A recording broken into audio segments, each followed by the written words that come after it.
नाम काजल है। मैं सबकी फेवरेट हूँ, मम्मी, पापा, पीयूष भैया, ईशा दीदी, सबकी। फिर ऐसा क्यों हुआ? मेरी क्या गलती थी? क्यों हुआ ऐसा मेरे साथ?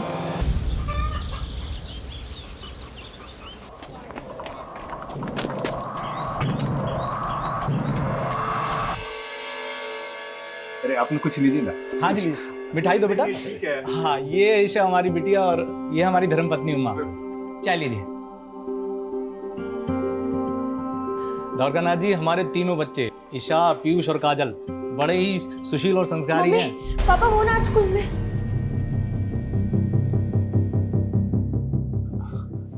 ये हमारी बेटी है काजल। काजल, सबको नमस्ते करो। हाय। अरे काजल, तेरे कपड़ों को क्या हुआ? वो हम स्कूल में खेलते वक्त गिर गए थे। जाओ, कपड़े बदल के आओ।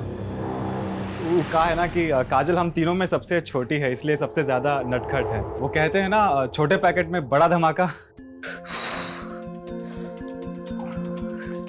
मम्मी, समोसा बहुत गर्म है। हमेशा गड़बड़ करती है लड़की। देखना आज फिर ताऊजी से डांट खाएगी। डांट तो खा ली, अब हमें समोसा खाने दीजिए बड़ी मम्मी। छोड़ रख, ये ले जा।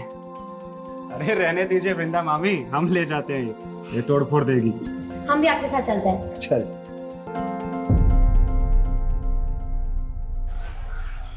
ईशा, वैसे पसंद क्या है आपकी? मूवीज देखना, खाना बनाना, यही सब।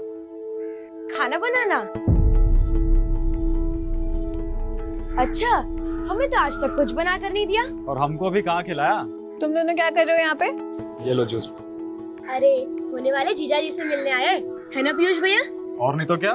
दिवेश जीजू, हम तीनों भाई बहन है ना, हर जगह साथ जाते हैं, तो अगर आप ईशा दीदी को लेकर गए तो हमको भी साथ लेकर जाना पड़ेगा। और हमको भी।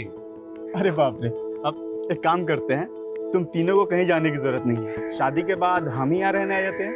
तो बड़ा मजा आएगा, क्यों ईशा दीदी?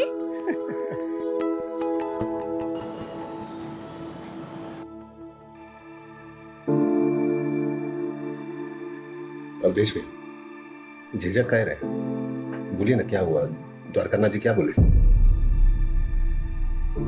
अगले महीने देवेश अमेरिका जा रहा है। द्वारकानाथ जी चाहते हैं कि इसी महीने ईशा और देवेश की शादी हो जाए। नहीं जल्दी पैसों का प्रबंध कहाँ से कर पाएंगे? भैया, ईशा भी हमारी बेटी की तरह है, तो शादी का आधा खर्चा हम उठाएंगे। और कल हम शेखर से भी बात करते हैं, वो भी जरूर मदद करेगा। नहीं महेश, बाहर वालों को घर के मामले में इन्वॉल्व करने की जरूरत नहीं है। भैया बचपन का दोस्त है मेरा, वो देखिएगा, वो खुशी खुशी मदद करेगा। हाँ ताऊजी, शेखर चाचा बहुत अच्छे हैं। महेश, तूने हमारा आधा बोझ हल्का कर दिया। अरे फिर काजल की जब शादी होगी ना तब। हमारी शादी? नहीं ताऊजी, हम शादी नहीं करेंगे, हम तो मम्मी के साथ रहेंगे।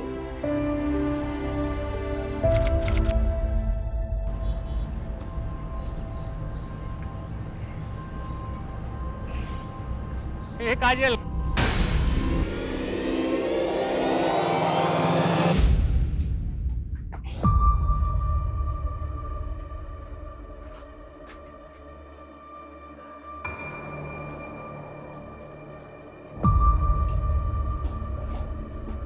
आने दो काजल को। जेठ जी एकदम ठीक कहते, लड़की हाथ से निकलती जा रही है। शांत हो जा बेटा। महेश गया है ना काजल को लेने। आ गया फोन। हेलो, मिल गए ना काजल? फोन देना उसे। वृंदा, काजल भारती के घर आई ही नहीं। क्या? तो कहीं कहाँ वो? महेश, मिली क्या? नहीं। देख तू चिंता मत कर, किसी ने कुछ कह दिया होगा, यहाँ वहाँ मुंह फुला के बैठी होगी, मिल जाएगी। चल वहां ढूंढते हैं।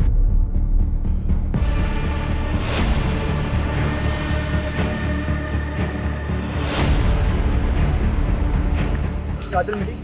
भैया कहाँ चली गई? भैया कहीं नहीं मिल रही। भैया हमको बहुत डर लग रहा है, पुलिस से मदद लेना चाहिए।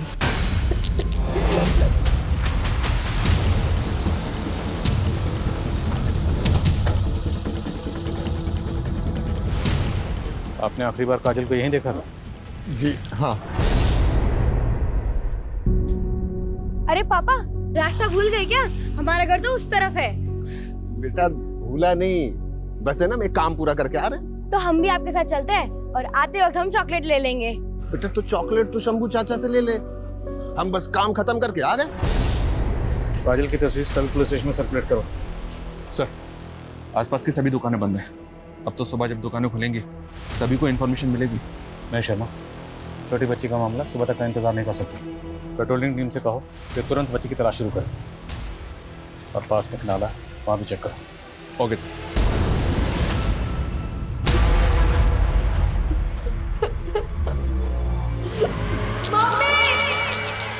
कहाँ जा रही बिंदा?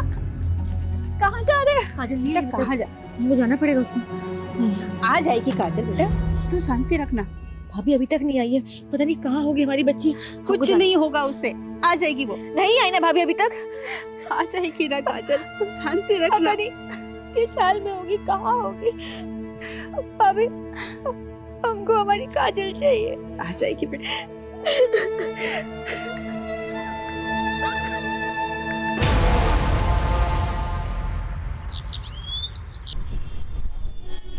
जी साहब, काजल कल शाम में दुकान पे आई थी हमारे। शंभू चाचा, हाँ बेटा, चॉकलेट। मिले बेटा। अच्छा, जब वो तुम्हारी दुकान से गई तो तुमने किसी को उसके पीछे जाते हुए देखा था? कोई ऐसा जिसको देख के लगा हो कि शायद वो उसका पीछा कर रहा है? नहीं साहब। सर, इस सीसीटीवी फुटेज में काजल कैप्चर हुई है। एग्जैक्ट 6:13 पर वो इस गली से गुजरी थी और सर यहाँ से उसका घर 1 किलोमीटर की दूरी पर है। तो मतलब जो भी हुआ है वो इस 1 किलोमीटर के दायरे में हुआ है और वो 6:13 के बाद। सर पूरा रास्ता स्कैन किया है, आसपास के लोगों से भी पूछताछ की, लेकिन 6:13 पर किसी ने भी काजल को नहीं देखा और न ही किसी शोर शराबे की आवाज़ सुनी। तो क्या ये किसी जान पहचान वाले का काम, जो काजल को बहला फुसलाकर अपने साथ ले गया? कोई करीबी? क्योंकि अगर ये किडनैपिंग का मामला होता तो अब तक फिरौती का कॉल आना चाहिए था।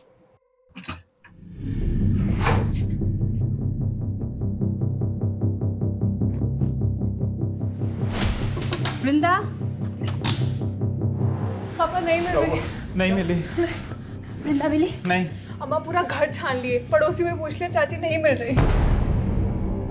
भगवान, कहाँ गई होगी? भाभी, आप और ईशा यही रहिए, हम लोग बाहर जाकर देखते हैं।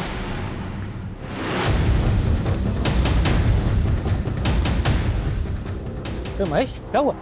शेखर, वृंदा कहीं चली गई। अरे घबराओ मत, यहीं कहीं होगी, मिल जाएगी।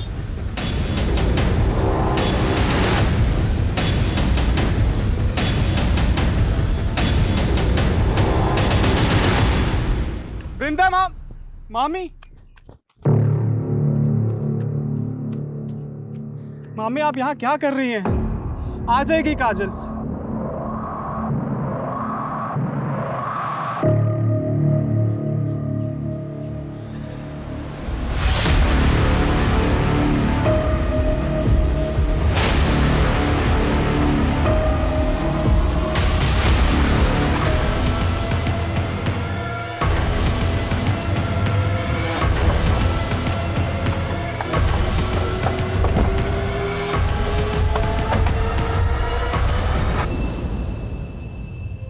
महज 12 साल की बच्ची को कितनी बेरहमी से क्यों मारेगा? जैसे इसके साथ रेप भी हुआ। सर कल ही हमने ये जगह स्कैन करी थी, लेकिन तब तो यहाँ कुछ भी नहीं था। हो सकता है कोई देर रात को लाश को ठिकाने लगाने आया हो। वैशी पने की हद देखा, सिर्फ मारा नहीं किया, मारने के बाद आंखें भी निकाली गई। बड़ी को पोस्टमार्टम के लिए भेजो और पूरा एरिया सील करो। बैठ सर।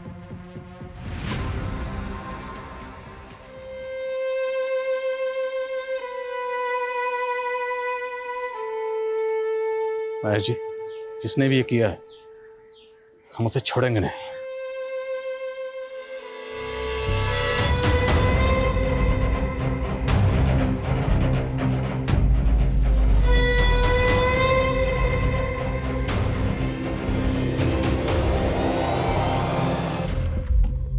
सर, काजल की पीएम रिपोर्ट। उसकी मौत गला घोटने से हुई है सर। और रेप तो नहीं हुआ सर, लेकिन टॉर्चर काफ़ी किया गया उसे। पीठ और सीने पर जख्मों के कई सारे निशान हैं और 2 फ्रैक्चर्स भी। काजल को पहले बहुत बुरी तरह से मारा पीटा गया सर। और गला घोटने के बाद उसकी आंखें। 12 साल की मासूम बच्ची के साथ इतनी हैवानियत, और ये सोचकर ही मेरा खून खौल रहा है कि वो हैवान अभी भी आजाद घूम रहा है। शर्मा, वो हैवान मुझे किसी भी सूरत में जल्द से जल्द सलाखों के पीछे चाहिए।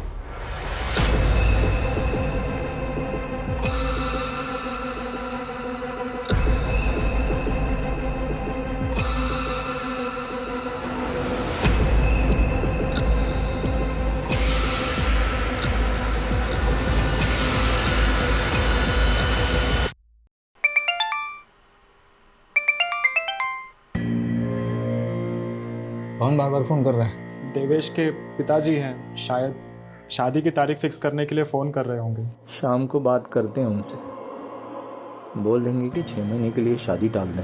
लेकिन अगर देवेश एक बार अमेरिका चला गया तो फिर पता नहीं कब लौट कर आएगा। तो क्या करें? यहाँ हमारे भाई की बेटी की जान गई है और तुमको अपनी बेटी की शादी की पड़ी है, हाँ? भैया भाभी सही कह रही। अभी शादी टल गया तो हो सकता है कि रिश्ता भी टूट जाए। इससे अच्छा रिश्ता हाथ से जाने मत दीजिए। क्या कह रहे हो तुम? सही कह रहे। ईशा और देवेश की शादी इसी महीने होना जरूरी है।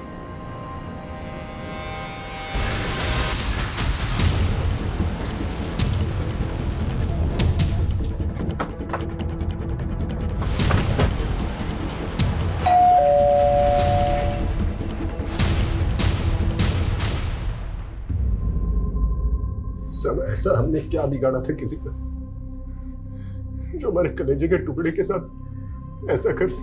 महज ये नफरत और जलन किसी भी इंसान को हैवान बना सकती है। आपकी, आपकी फैमिली की किसी से कोई दुश्मनी या रंजिश? सर, मुझे एक आदमी पर शक है। किस पे? राधे। कौन राधे? सर, वो यहीं पास में रहता है। महेश का दूसरे रिश्तेदार भी लगता है। मानसिक रूप से थोड़ा बीमार है। बहुत ही गुस्सेल और अड़ियल इंसान है। अभी पिछले महीने एक नेहा नाम की लड़की को उसने बहुत परेशान किया था। छोड़ दो मुझे। अगर तुम मेरे साथ नहीं खेलोगे तो मैं तुम्हें किसी के साथ खेलने नहीं देंगे। काजल, तुमने मुझे मारा, मैं तुम्हें नहीं छोड़ूंगा। मुझे मारना मत पापा, मुझे मारेंगे, मुझे मारना मत। नहीं मारेंगे, जो पूछ रहे हैं उसका जवाब दो। इस काजल ने तुम्हें मारा था ना? काजल, बुरी बुरी आंखों वाली काजल, इसने मुझे मारा था इधर लकड़ी से 5 बार। काजल ने तुम्हें मारा इसलिए तुमने काजल को मार दिया? शर्मानी चाहिए आपको। मेरा बेटा दिमागी तौर पे कमजोर है, इसे देखकर आपको लगता है कि वो किसी की जान ले सकता है? जानलेवा हमला तो कर ही चुका आपका बेटा कई लड़कियों पर। काजल ने तो पीटा भी था उसे। हो सकता है बदला लेने के लिए। बदला तो महेश और उसका परिवार ले रहा है हमसे साहब। अवधेश, महेश और हम दूर के रिश्तेदार हैं। उस चंदी जायदाद के लिए हमारा केस भी चल रहा है कोर्ट में। उसका फैसला हमारे हक में आया, उसी का बदला लेने के लिए महेश हमारे बेटे को फंसा रहा है। हाँ, लेकिन राधे की जहनी हालत की वजह से हमें उसकी कस्टडी नहीं मिलेगी। लेकिन सर, अगर कस्टडी नहीं मिलेगी तो इंटरोगेट कैसे करेंगे? राधे की कस्टडी हमें एक ही सूरत में मिल सकती है, या तो हमारे पास उसके खिलाफ कोई ठोस सबूत हो या फिर कुछ चश्मदीद गवाह। राधे पर हर वक्त नजर रखो, और ये भी पता करो क्या महेश की फैमिली की किसी से कोई दुश्मनी थी।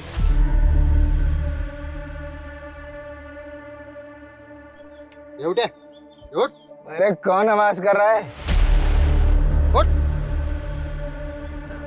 उठ, उठ, उठ। राजा, चल,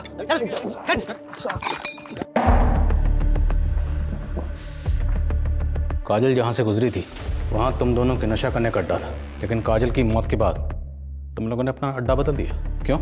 ऐसा कुछ नहीं है साहब, हमें तो पता भी नहीं कि वो लड़की। वैसे क्या नाम बताया था साहब आपने? ये देखो, ये वो लड़की है काजल। ध्यान से देखो और बताओ। उस दिन मैंने इस लड़की को देखा था किसी आदमी के साथ। कौन था वो आदमी? नहीं पता ना, कौन था वो? ये दोनों टाइम वेस्ट कर रहे हैं, इनकी हड्डी पसली एक कर दो। जब तक उस आदमी का नाम याद ना आना है छोड़ना मत इनको। तो मुझे लगता है नशोड़ियों ने उठाया काजल को और अब कहानियां बना रहे हैं। मुझे राधे के ऊपर डाउट है सर।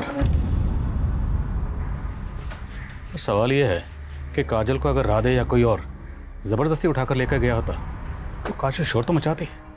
ऐसा कुछ हुआ ही नहीं, क्यों? हो सकता है सर पीछे से हमला किया हो अचानक।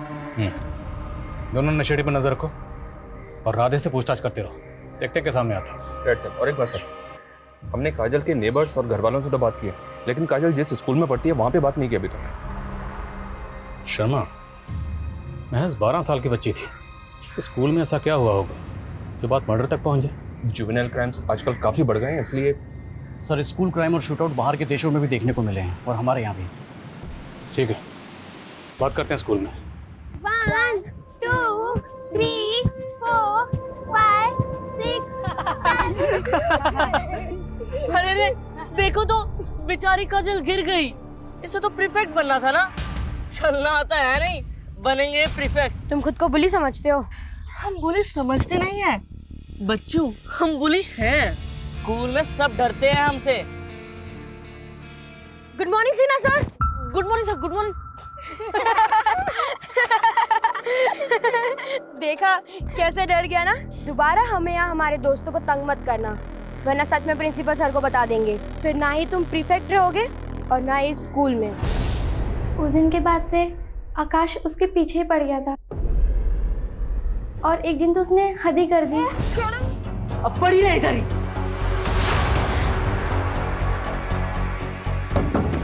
भारती, प्रिया कोई है, मुझे यहाँ से निकालो। फिर हमने आकाश को 10 दिन के लिए स्कूल से सस्पेंड कर दिया और उसे प्रीफेक्ट की पोजीशन से हटा दिया और उसकी जगह हमने काजल को प्रीफेक्ट बना दिया। मानते हैं सर, हम काजल को बहुत परेशान करते थे, लेकिन हम उसको कुछ नहीं किए। काजल की वजह से आपको 10 दिन के लिए स्कूल से सस्पेंड कर दिया गया। आपको प्रीफेक्ट से हटाकर काजल को प्रीफेक्ट बना दिया गया। बुरा तो लगा होगा ना बेटा आपको? ये कैसा सवाल है सर? ऐसे सवाल पूछ के हमारे बेटे को टॉर्चर मत कीजिए ना सर। हेलो, अरे बोला ना आपको, लोडिंग हमारे सामने होगी, एक छोटा सा काम निपटा के आ रहे हैं ना हम। हाँ सर, हमारा बेटा ऐसा वैसा लड़का नहीं है, टॉपर है क्लास का। अगर आप बोला ना आपको, पहुंच रहे हैं। क्या कह रहा था मैं, आप हमारे बेटे को परेशान मत कीजिए। ये क्या कर रहे हैं आप? आपको मालूम है कितना इंपॉर्टेंट काम? आपके बेटे के फ्यूचर और उसकी जिंदगी से ज्यादा इंपॉर्टेंट काम है। बात को समझिए ना सर। आप बात को समझने की कोशिश कीजिए। जो लड़की मरी है ना, उसकी जिंदगी भी इंपॉर्टेंट थी। उसका कत्ल हुआ और उसके कातिल को ढूंढना हमारा काम है, और ये काम सबसे ज्यादा इंपॉर्टेंट है। सॉरी सर, आप जो पूछना चाहते हैं पूछिए। हमें पूरा भरोसा है हमारे बेटे ने कुछ नहीं किया। हाँ ठीक है, उसको पकड़ के रखो। नमस्कार सर। मैं तुम्हें फ़ोन करता हूँ। हाँ, कत्ल का कुछ पता चला? हमारे पास रोज़ बहुत सारे केसेस आते हैं, इंसानों की गुमशुदगी के, हत्या के, अपहरण के। अब क्या करें, हम उन केसेस पे ध्यान दें या पूरा का पूरा पुलिस महकमा तुम्हारे गाय के हत्यारों के पीछे लगा दें? बोलो क्या करें?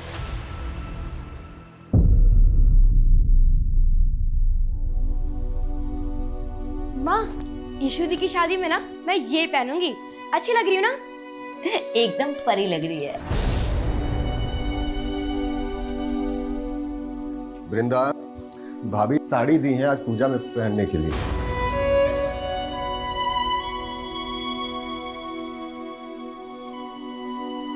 काहे अपना जख्म कुरेद रही है? हम कहे थे ना, काजल का सारा चीज खुद से दूर कर दो।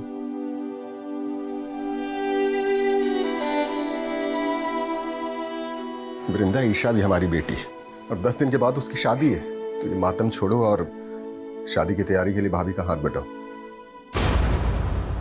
काफ़ी अजीब है सर, काजल की हत्या को अभी कुछ ही दिन हुए और उस घर में शादी भी हो रही है। इतनी जल्दबाजी आखिर किस लिए? सर, वो दोनों नशेड़ी आलोक और प्रेम कुछ बताना चाहते हैं।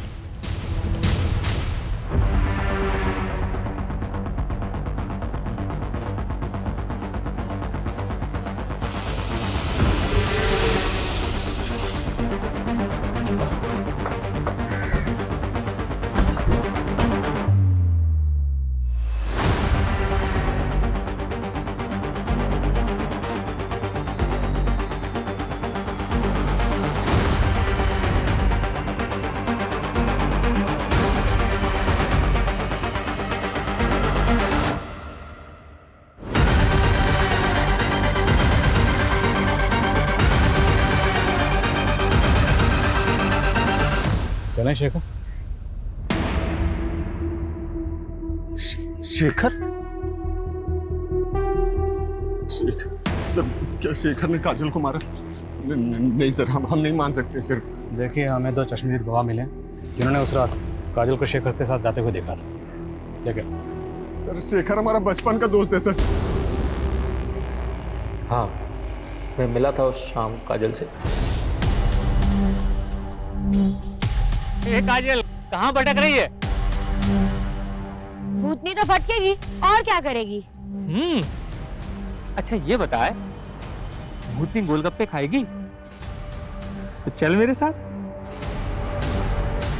फिर तुम काजल को अपने साथ ले गए, उसे मारा पीटा, उसका गला दबाया और उसकी आंखें निकाल ली।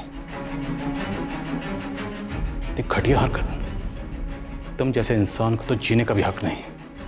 हाँ सर, सही कहा आपने। मुझे जीने का कोई हक नहीं। मुझे फांसी दे दीजिए सर। ये ड्रामा बंद कर। ये बोल कि काजल को क्यों मारा, कहाँ मारा और कैसे मारा, वरना मार मार के उगलवाएंगे। मारिए सर मुझे, मारिए सर मुझे। मैं इसी लायक हूँ, मैं इसी लायक हूँ सर।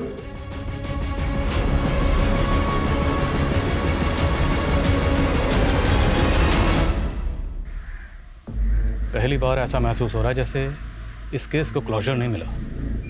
चश्मदीद गवाह है, कातिल ने अपना जुर्म कबूल कर लिया। भी ऐसा लगता है जैसे केस सॉल्व नहीं हुआ। क्यों सर? पहली बात तो ये है कि शेखर ने काजल को अगर मारा है तो मोटिव क्या था, उसने नहीं बताया। उसने काजल को कहाँ मारा, नहीं बताया।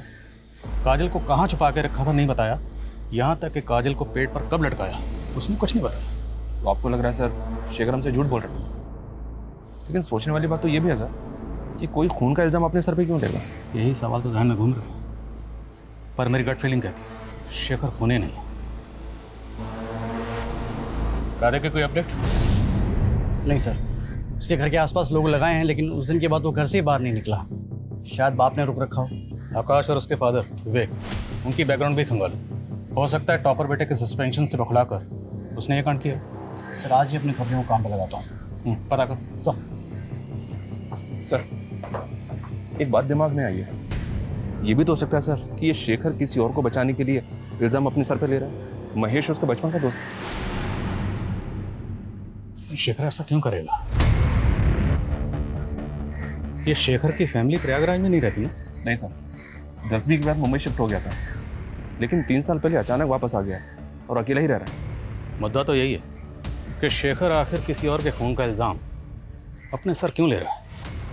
अब अगर हमें ये जानना है तो हमें शेखर की ज़िंदगी की किताब के पन्नों को पीछे की ओर पलटना होगा। आज ही मुंबई के लिए रवाना हो और पता करो शेखर का गुजरा हुआ कल। Okay sir.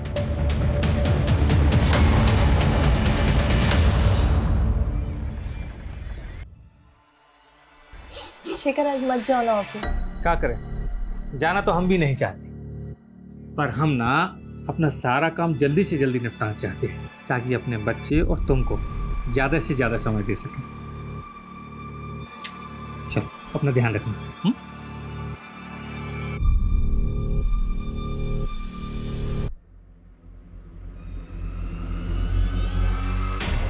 सर पता नहीं कैसे हुआ, मैं जब घर के अंदर गया सारा सामान बिखरा हुआ था और मेरी बीवी तृप्ति वो भी कहीं नहीं थी सर। बाहर निकल के सब लोगों से पूछा पर किसी ने कुछ नहीं बताया। सर प्लीज उसे ढूंढ दीजिए सर। सर मेरी बीवी मां बनने वाली है।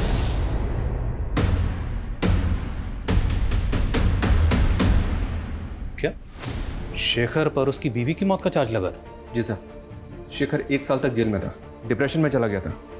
फिर जब कोई सबूत या गवाह नहीं मिला तो उसे छोड़ दिया गया। और दोनों मियाँ बीवी के बीच अनबन की वजह क्या थी? वो पता नहीं चला। उसकी बीवी तृप्ति मिली? No sir. उसकी डेड बॉडी? No sir. मैंने SHO वागले से कहा है कि इस केस में कोई भी अपडेट मिलता है तो वो इन्फॉर्म करें। लेकिन एक बात समझ में नहीं आ रही, शेखर की बीवी तृप्ति गायब हुई 3 साल पहले, तो 3 साल पहले गुजरे उस हादसे का काजल के केस से क्या ताल्लुक हो सकता है? कहीं ऐसा तो नहीं कि शेखर ने अपनी बीवी का कत्ल किया था लेकिन सजा से बच गया, अब वही गिल्ट उससे काजल का कत्ल कबूल करवा रहा है? सर कम इन। सर।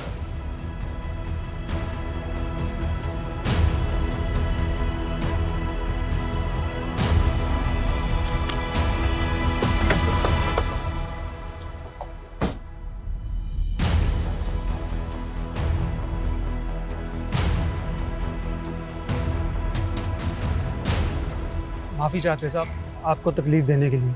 दरअसल हम नहीं चाहते कि ये बात फैले और हमारी बच्ची किसी मुसीबत में फंस जाए। बेफिक्र रहिए, कुछ नहीं होगा। बोलो भारती, क्या बताना चाहती हो? बोलो बेटा।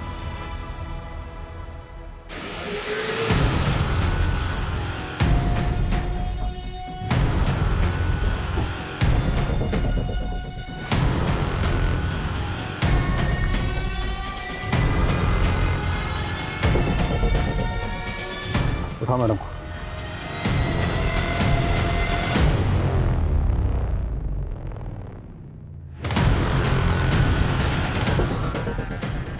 सर हमने क्या किया सर? सर हमने कुछ नहीं किया सर। ये क्या कर रहे हैं साहब? हमारे बच्चे हैं साहब। इन्होंने क्या किया?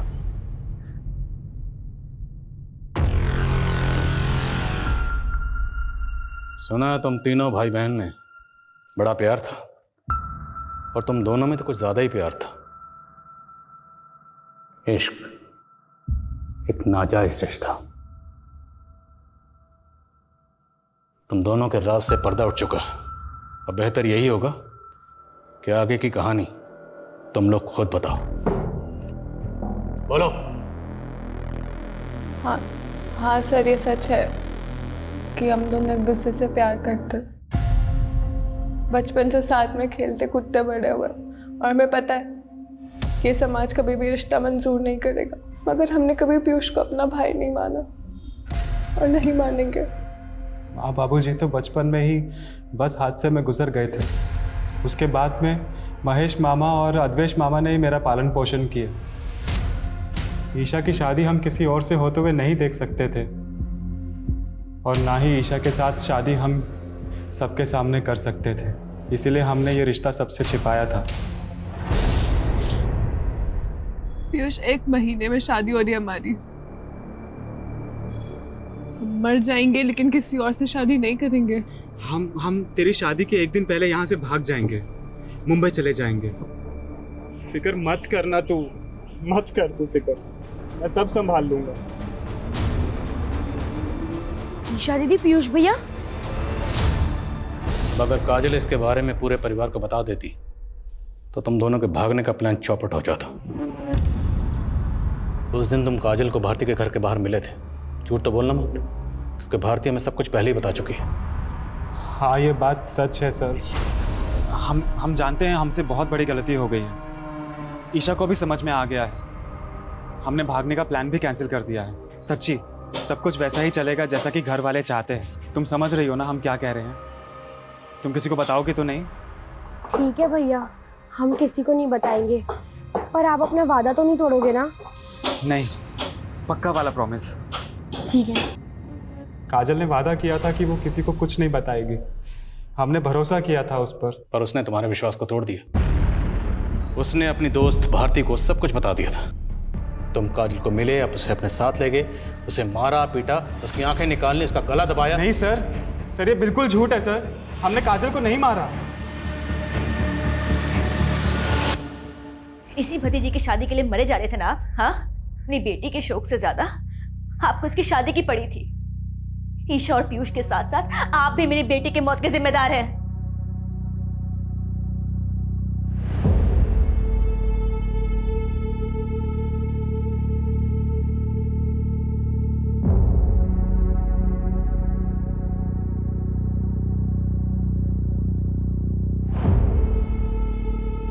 महेश, ईशा और पीयूष जो कर रहे थे वो गलत था, सरासर गलत था, और हम ईशा को इस गलती के लिए कभी माफ नहीं कर सकते।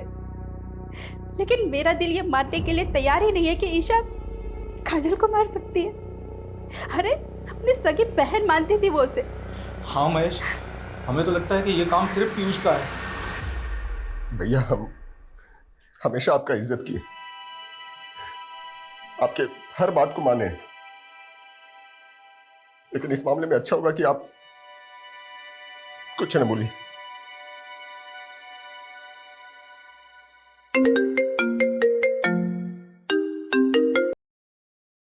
हाँ वागले, बोलो। क्या शेखर की बीवी तृप्ति जिंदा है? जी सर, ऐसे जो वागले ने ढूंढ निकाला।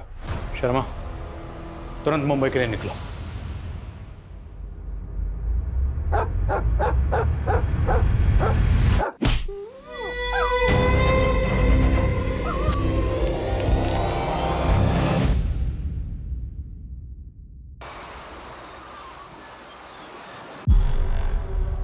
मुझे किसी ने अगवा नहीं किया था। मैं राकेश से प्यार करती थी। शेखर की कंपनी में राकेश ड्राइवर था।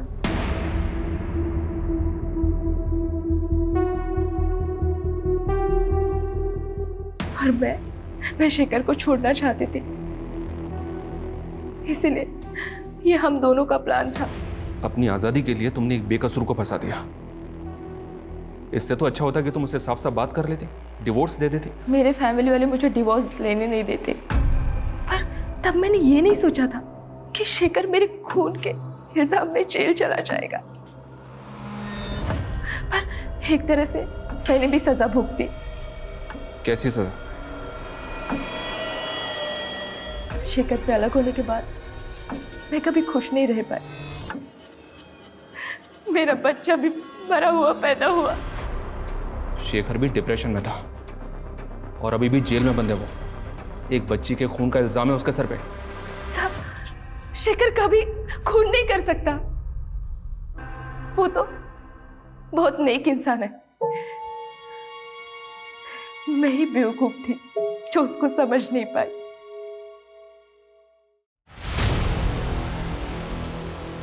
सर, शेखर की हिस्ट्री जानने के बाद तो तकरीबन यकीन से कह सकते हैं कि ये निर्दोष है। पीयूष और ईशा दोनों अपनी बात पर अड़े हुए, लेकिन दोनों काफी शातिर हैं। एक ही घर में रह रहे थे, अफेयर चल रहा था, लेकिन किसी को भनक तक नहीं लगने दी। लेकिन सर, पीयूष के खिलाफ हमारे पास कोई सबूत नहीं। पीयूष से मिलने के बाद काजल सीधे अपने घर गई थी, जहाँ उसके पिता और शेखर उसे मिले थे। यानी कि पीयूष से मिलने के बाद तो बिल्कुल ठीक थी। राधे की कोई अपडेट? नहीं सर, कोई सस्पिशियस मूवमेंट नहीं है। तो फिर आखिर इस केस की चाबी है कहाँ? एक काम करते हैं, शुरू से शुरू करते हैं। काजल सबसे पहले मिली थी पीयूष को भारती के घर के बाहर। उस वक्त बजे थे 5:15 सर। 5:15। फिर वहां से जब काजल अपने घर लौट रही थी तो वो अपने पिता महेश से मिली। टाइम 5:55। फिर वहां से वो शंभू की दुकान पे गई। उस वक्त बजे थे तकरीबन 6:15। 6:15 और 6:30 बजे उसे शेखर मिला। और वहां पर आलोक और प्रेम भी मौजूद थे उस वक्त। और उसके बाद से 36 घंटे के लिए काजल गायब थी। और 36 घंटे बाद उसे सबसे पहले देखा उसकी माँ ने, जब उसकी लाश पेड़ पर लटकी हुई थी। इसका मतलब सर, इन 36 घंटों में काजल कहाँ थी, हमें सबसे पहले ये पता करना होगा। और सर, वो लड़का राधे जिसको काजल ने पीटा था, और स्कूल का वो लड़का आकाश, उसका फादर विवेक। सस्पेक्ट बहुत है हमारे सामने, पर इन सस्पेक्ट्स में से कातिल कौन है? या कहीं ऐसा तो नहीं कि कातिल अभी तक हमारे रडार में आया ही ना हो?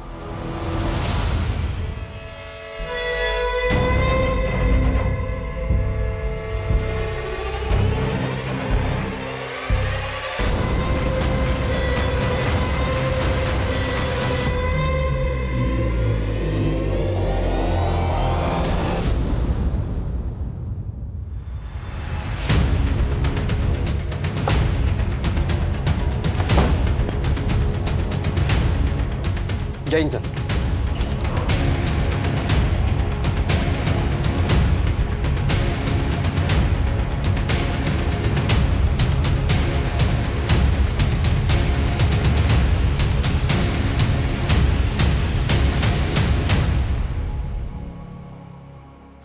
सर, अभी तक काजल से जुड़े लोगों पे शक कर रहे थे हम, लेकिन इस हत्या के बाद अब ऐसा लग रहा है कि ये काम किसी सीरियल किलर का हो सकता है। हो सकता है हम गलत हो, पर हम हाथ पे हाथ रख कर नहीं बैठ सकते। हमें आगे तो बढ़ना होगा, चलते रहना होगा, वाला डायरेक्शन में ही सही। हो सकता है चलते चलते हमें सही मंजिल मिल जाए। सर, लोकल पुलिस स्टेशन से केस फाइल की कॉपी मंगवाई है। काजल की तरह इस लड़की रिया, इसको भी टॉर्चर किया गया था और आंखें निकाली गई थी। इस केस से कोई क्लू मिला? जी सर, एक आई विटनेस है केस का। लड़की को अगवा करने से पहले उसने स्कूल के बाहर एक आदमी को टैक्सी पार्क करते हुए देखा था। कौन है टैक्सी ड्राइवर? सर ये तो अभी तक पता नहीं चला है, लेकिन आई विटनेस का कहना था कि उसका हेयर स्टाइल कुछ अजीब सा था। टैक्सी ड्राइवर, अजीब हेयर स्टाइल। काजल की लाश जहाँ मिली थी वो एरिया अभी भी सील है ना? जी सर। उस पूरे एरिया में पता करो, क्या किसी ने किसी ऐसे टैक्सी वाले को देखा था जिसका हेयर स्टाइल अजीब था? और इस एरिया में जितनी भी सीसीटीवी फुटेज है सबको खंगालो। गाइस, मैं जानता हूँ काम बहुत मुश्किल है, but let's crack this case.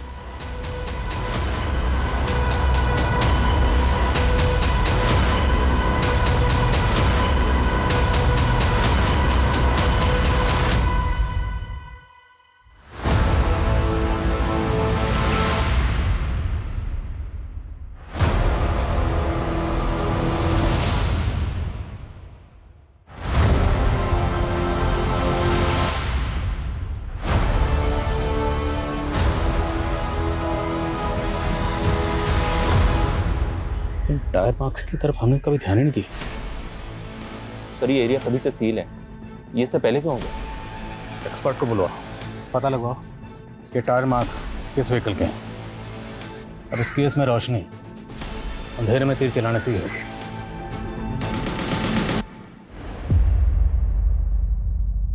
Piyush जा चुका है और अब उसे कभी याद भी मत करना। अरे शुक्र मना कि देवेश तुझसे अब भी शादी करने के लिए तैयार है। ईशा, अब और कोई कांड मत करना।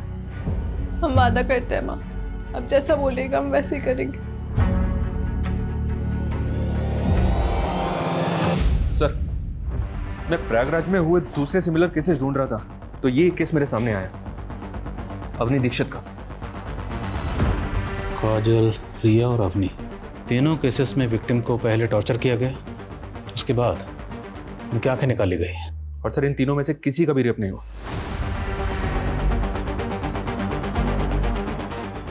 शर्मा, तुमने एक चीज नोटिस की? इन तीनों विक्टिम्स में एक चीज कॉमन है। क्या सर? तीनों की आंखें भूरी हैं। अवनी दीक्षित केस में विक्टिम के आसपास कोई टैक्सी वाला नजर आया था? नो सर, अभी तक कोई भी आई विटनेस सामने नहीं आया। सर, हाँ सर, काजल मर्डर क्राइम सीन में जो टायर मार्क्स मिले थे वो एक 3 व्हीलर ऑटो रिक्शा है। एक्सपर्ट के मुताबिक वो टायर मार्क्स कम से कम 15 दिन पुराने हैं। 15 दिन? यानी लगभग उसी समय जब हमें काजल की लाश मिली थी। मतलब हम सही ट्रैक पे हैं। उसी रिक्शा में काजल की लाश को लाया गया होगा। लेकिन सर, आई विटनेस ने रिया के केस में जिस ड्राइवर को देखा था वो टैक्सी चला रहा था। Sharma, let's keep it simple. हम एक ऐसे ड्राइवर को ढूंढ रहे हैं जिसका हेयर स्टाइल अजीब है, फिर वो चाहे रिक्शा चलाता हो, टैक्सी चलाता हो, कोई फर्क नहीं पड़ता। पूरी टीम को काम पे लगाओ। जब तक ये बंदा मिल नहीं जाता कोई घर नहीं जाएगा।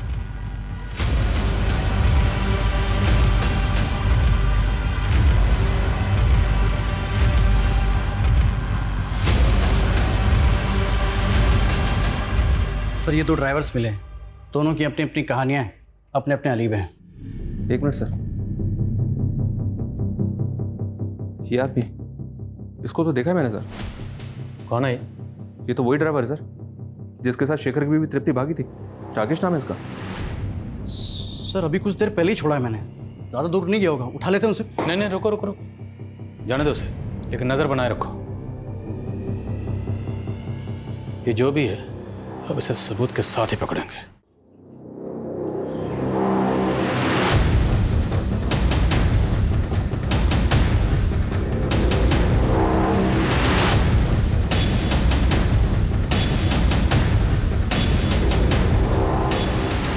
हेलो, हाँ मैं घर के बाहर वेट कर रहा हूँ।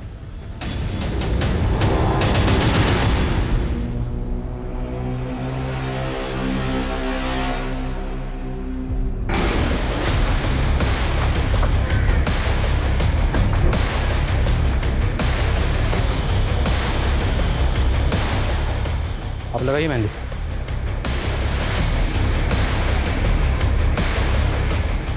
तो केदार जी, राकेश को जानते हैं ना? इतनी जल्दी भूल गए? अभी तो मिले थे गली में। अच्छी याद आया, लेके जाओ।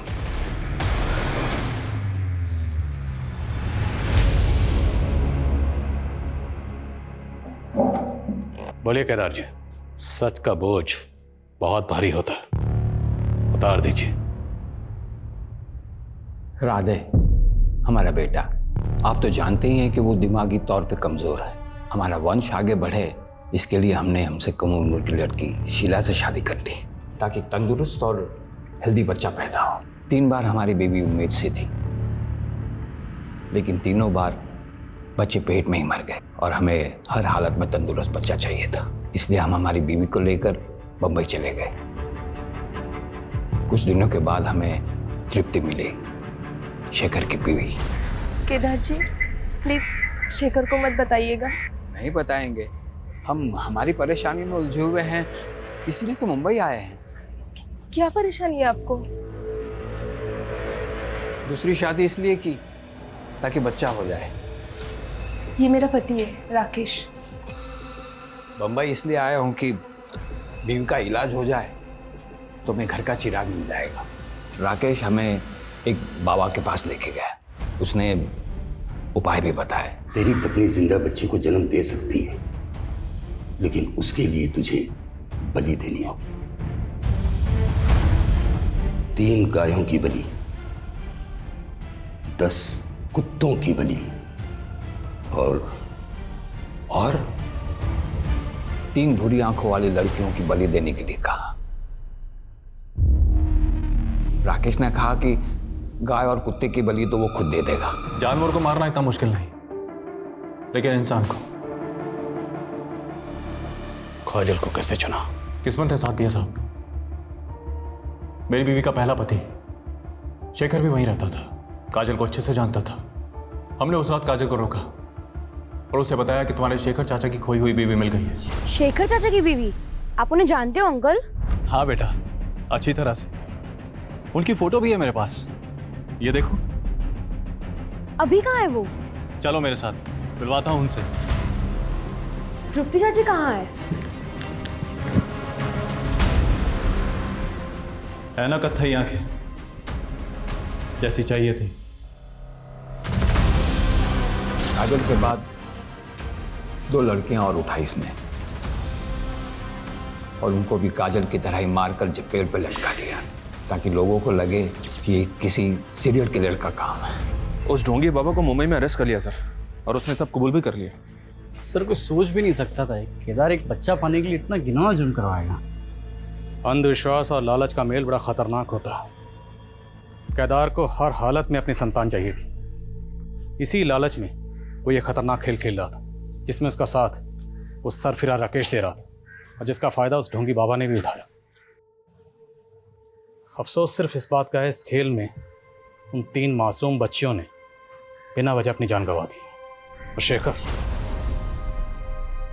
जो बेकसूर होने के बावजूद अपनी बीवी तृप्ति के केस में आरोपी बना, पूरी तरह से टूट चुका था। जब काजल के केस में सस्पेक्ट बना तो उसने खून का इल्जाम अपने सर पर ले लिया। तो अच्छा हुआ कि वक्त रहते हम असली कातिल तक पहुंच गए और एक बेकसूर को फिर से बलि पर चढ़ने से बचा लिया।